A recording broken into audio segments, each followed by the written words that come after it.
Greetings everybody, my name's Pieta Valentine. I've written 2 books, The Resident's Voice from a Dementia Unit and The Resident's Rise from a Dementia Unit. Now, I've been asked by readers and friends to do blogs on the epilogues of these books to be able to tease out the practical positive techniques that you can use to help your relative when you go into a dementia unit. So for the purpose of this, I've created 2 characters, Granny, who's 89. She's been, I think about 2 months now in the dementia unit, and Susan, her now 16-year-old granddaughter, who's very into helping Granny, and she's read the books and she's all ready to go. So this 3rd blog is about orientating Granny, or direction orientation. Now, this is actually a really big topic. Okay, people of course know with dementia you lose your memory. You know, I mean, everyone pretty much knows that. Maybe not so much that there's 2 aspects, present memory and past memory. Present memory is the one that goes first, so that the person starts to forget what they had for lunch, what they did this morning, what they did, certainly won't remember what they did last week. They can start to forget the names of their children, you know, appointments coming up, they won't be able to remember or recall. So that whole aspect is present memory. Past memory, you know, way back, like what they did when they were children, the day that they got married, they can often talk about it like anything, easily, naturally, happily, and remember the lot. I mean, all of this varies because people with dementia, like all of us, have good days and bad days. Sometimes actually they can remember, even present memory, what they had for lunch. Generally they don't remember, I have to say. Remembering each other's names in the unit, very difficult, though 1 or 2 I know have actually managed that. Maybe remembering the name of your best friend at the unit, yes. Maybe remembering your neighbour at the unit, yes, but more than that, probably very difficult. So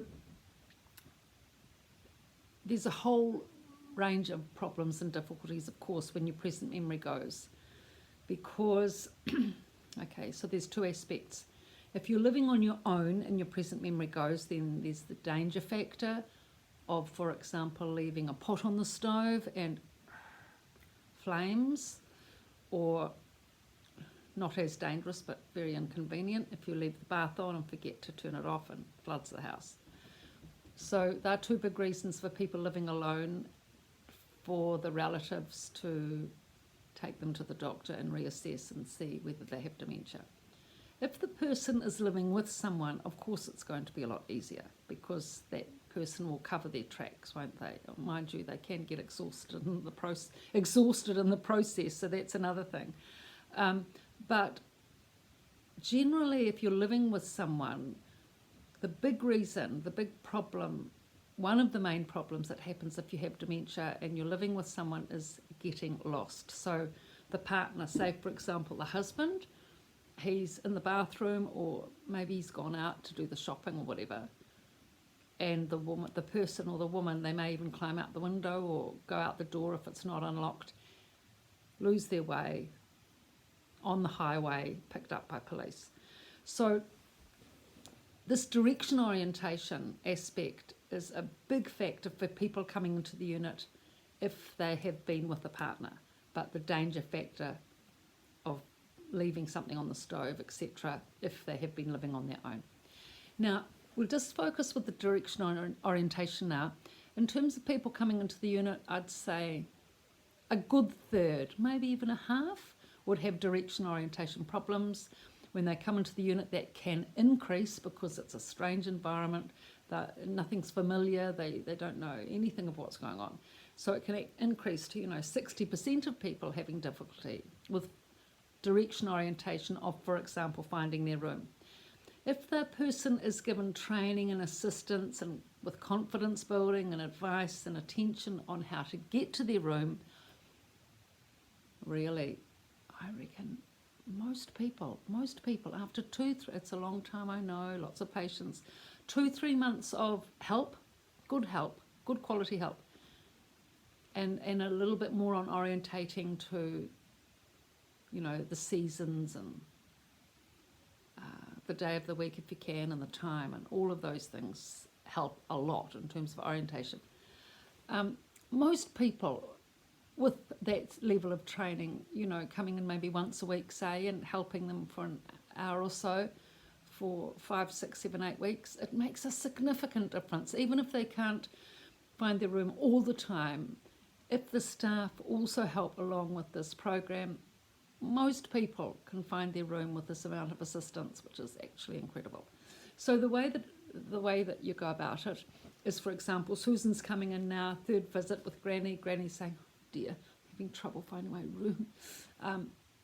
So as I mentioned in the last blog, the room is now recognisable and identifiable as room 158 with the nice big sign and Marge's name, Margaret Smith, is it? Yes, Margaret Smith, 158. And she may have a slick on the door, a colourful slick. The photo board's gone because really it's better to have photos in the room rather than at the top of the door where she can't see it and where it just blocks everything above it. So, but getting from the nursing station to her room to be able to have enough direction orientation to find her room from the nursing station, that's the challenge. Most residents can find the nursing station from the lounge because they will see it. Generally, the nurse's station is right in the lounge, so they can see it and they can walk to that. There's no direction orientation needed for that, only eyesight's needed for that. But to go round the corner and then negotiate that hallway and find your room is difficult for many. So let's say Granny's having problems. So what Susan starts to do, she starts to organise the program, which is really as simple as taking Granny from the nurse's station, past the 2 doors, getting to her 3rd door and reading out the names and numbers of the doors as she goes. For example, if it's room 154 Anne Abbott, 156 Jill Tizard, and then 158 Margaret Smith, the Granny's room, standing in front of the door and letting her read out the name. Now, often people with dementia like to spell out the letters, before they say the words. So give her time to spell out the letters if she wishes to, out loud if she wishes to. Then she will be able to read the names and then orientate to that room and then go to the next room and do the same thing.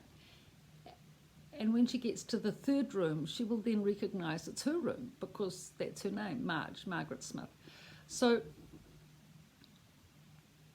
reading the numbers of the room and reading the names is important. Some people click better with the numbers. They're more sort of mathematically minded, I suppose. And they can go along and get the numbers, that's enough for them. Others prefer the names, some prefer or like to do both. But it's actually quite a good idea to go around the whole unit and read all the doors with all the names and all the numbers, because that will orientate the person to, okay, so there's a lot of people here, okay, they're mainly women, okay, we're all living together here, etc. To the dynamics of the size and the mechanics of the unit. I mean, 30 is a common number. It will be different in different units. Some much smaller, maybe some are larger overseas. So this way, that's the general overview of orientation, taking her around the corridor. But the practice that's needed from the nursing station to her room and back and forward and back needs a lot of repetition. A lot of practice, a lot of repetition. And don't be embarrassed, it's a dementia unit after all. The staff will be happy to see you making the effort. And just keep repeating, according to, go back and forward on the track. Keep repeating it according to the tolerance of Granny. I mean, according to her stamina, fitness, interest, the whole thing. But just reiterate to her that it is really important. It is really important that she gets to know how to get to her room, because if she doesn't, It's going to be exhausting because she will end up going round and round and round that circuit until someone has mercy enough, nursing staff or relative, mercy enough to take her to her room and let her lie down and have a rest. It can be exhausting, and it's a very common thing. The person can't find their room and they just end up going around and around, and just they get confused and upset and stressed and exhausted, and it's sad to see. Whereas if they know where their room is, they just go straight there. And of course, if they're busting to go to the toilet and they can't find their room, it's unbelievably stressful. So this is really one of the best things you can do for Granny, is enabling her to recognise her room with the name and the number on it, enabling her to orientate to her room when she's gone through this routine practice, and then she can go to the toilet, she can go and have a lie down, she can relax. She's not at the mercy of the staff and others to be able to have to tell her where her room is. So I think, the greet and meet, the getting the door set up so it's identifiable, and getting her direction orientation sorted enough so that she can find her room. Now, with direction orientation is a big subject, isn't it? Like when you think about it, in a dementia unit, every day's the same. There's no season, the same temperature.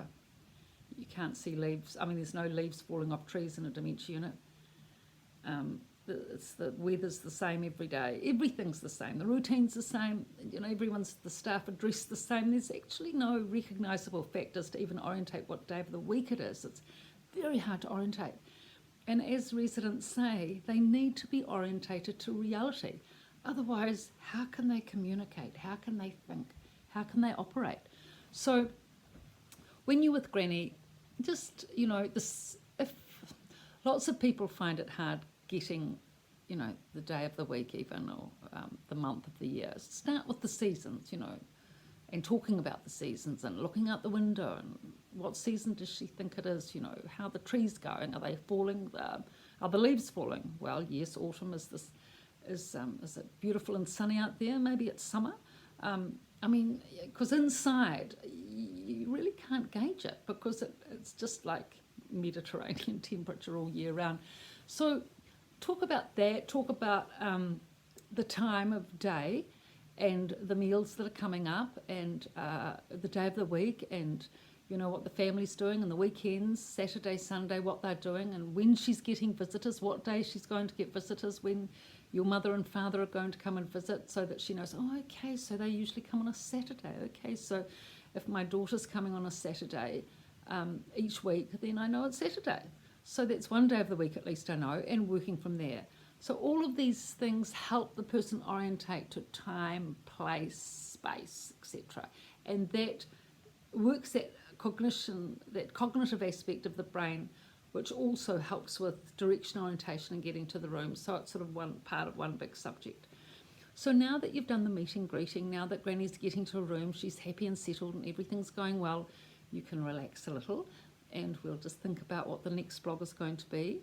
But till then, enjoy going to the dementia unit and being with your relative or friends and family, and being part of the community there, and contributing and observing and learning like we all do when we're there from each and every one of them. And if you have any comments or questions, I'm always happy to include them in this blog. You can document that in the blog on my author's website, www.pietavalentine.com. So I look forward to the next session, and all the best. Thank you.